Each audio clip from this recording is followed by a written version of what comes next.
exercise is important, right? So I started exercising around 12 or 13 years old. I put a 50-pound dumbbell in this hand, a 20-pound dumbbell in this hand, and then this arm got bigger than that when I had to speak to my parents about why one of my arms so much bigger than the other. And that was an interesting conversation. All right. How much time do we have? We have, are we okay for time? Still, we have 40 minutes? All right. So, you know, after having he asked me to be his personal trainer, I still thought about it. And then, you know, my recording contract was annulled. You know, I didn't make any more movies. I needed to make some more career options.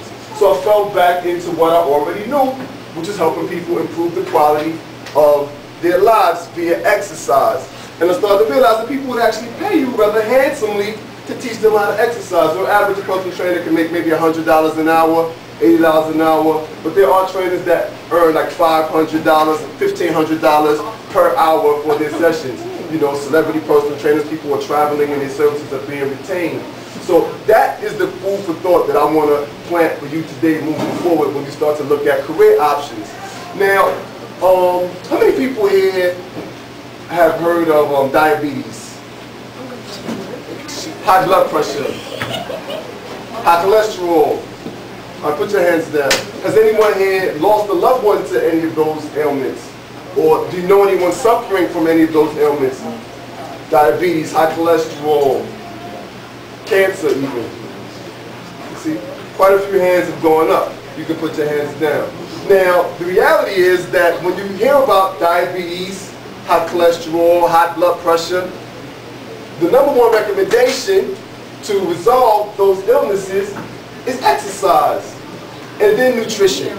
And that's why we start to hear so much about, you know, healthcare reform and so on and so forth.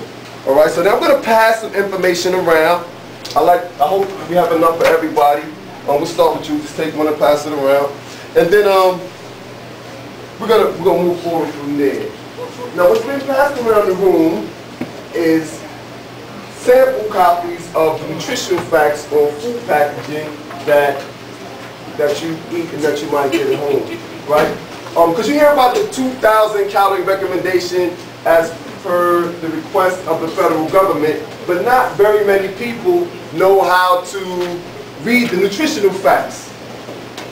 So I'm going to teach you that today, so you can be a more educated consumer when you're looking at the foods that you ingest, and hopefully we can decrease the amount of people that are suffering from diabetes, obesity, high cholesterol, and so on and so forth. When you finish passing them around, I need somebody to pass one back to me. I should have kept one so I can go through it with you.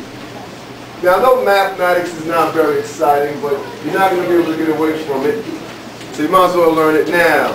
Does anyone here know how to read the nutritional facts on food?